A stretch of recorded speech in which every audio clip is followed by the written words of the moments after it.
आप देख रहे हैं नेट्रिक न्यूज, साहस सच कहने का। नमस्कार, मैं हूं आपके साथ प्रेरणा तलवार और आप देख रहे हैं नेट्रिक न्यूज। 16 दिसंबर 2012 एक ऐसा दिन जिसे शायद ही पूरा भारत देश कभी भूल पाएगा। यही वो काला दिन है जिस दिन देश की राजधानी दिल्ली पूरी दुनिया में चर्चा में आ गई थी। यही वो काला दिन है जब 23 साल की पैरामेडिकल की छात्रा दामिनी के साथ बस में कुछ दरिंदों ने हैवानियत की सारी हदें पार कर दी थी। इस घटना के बाद देश में आक्रोशित जनता ने सरकार को बैकफुट पर लाते हुए नए कानून के प्रावधान लाने की मांग की थी। साथ ही साथ इस घटना के बाद धरना प्रदर्शन का दौर चलने लगा। इंडिया गेट और संसद पर छात्र और आम लोगों के जमावड़े से सरकार पूरी तरह से हिल गई थी और जब निर्भया की मौत की खबर देश में फैली तो देश में कोहराम सा मच गया। देश की जनता ने सरकार को हर तरफ से घेरना शुरू कर दिया था। विपक्ष भी सरकार की आलोचना करने से पीछे नहीं हटी। हालांकि सभी आरोपियों को पुलिस के द्वारा गिरफ्तार कर लिया गया। इन आरोपियों में से एक नाबालिग भी था। गिरफ्तारी के बाद ठोस कानून और आरोपियों को फांसी दिलाने की मांग भी उठने लगी थी। सरकार और कोर्ट भी इस हैवानियत को बखूबी जानती थी, इसलिए निचली अदालत ने नाबालिग को छोड़ सभी आरोपियों मुकेश, विनय, पवन और अक्षय को 13 सितंबर 2013 को फांसी की सजा सुना दी।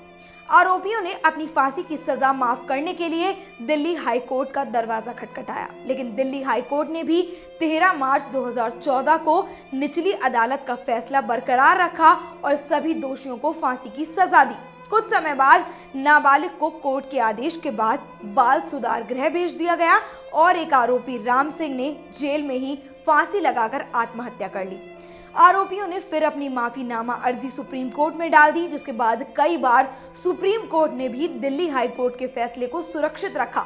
लेकिन आपको बता दें कि अभी तक भी किसी भी आरोपी को फांसी की सजा नहीं मिली है, जिसको लेकर निर्भया के परिवार वाले सरकार और सुप्रीम कोर्ट से लगातार आरोपियों को जल्द से जल्द फांसी देने को लेकर गुहार लगाती रहती है। इस बीच महिलाओं की सुरक्षा के कई सारे वादे किए गए थे, कई सारी हेल्पलाइन डेस्क बनाई गई थी, कानूनों में संशोधन भी हुआ था। लेकिन इस घटना के बाद 6 साल बाद भी अगर जमीनी हकीकत की तरफ गौर किया जाए तो सारी बातें किताबों में ही अच्छी लगती हैं। हकीकत की दुनिया से इन कानूनों का दूर दूर तक कोई भी सरोकार नहीं मिलता है। आज भी बच्चियों और महिलाओं के साथ हैवानियत की सारी हदें पार की जाती हैं। महिलाओं के साथ अत्याचार किया जाता है और कानून मूर्ख दर्शक बना रहता है। आंकड़ों की माने तो राजधानी में ही रोजाना दर्जनों एफआईआर रेप की दर्ज होती हैं। रेप करने वाले रेप करते हैं और बड़ी ही आसानी से छूट भी जाते हैं।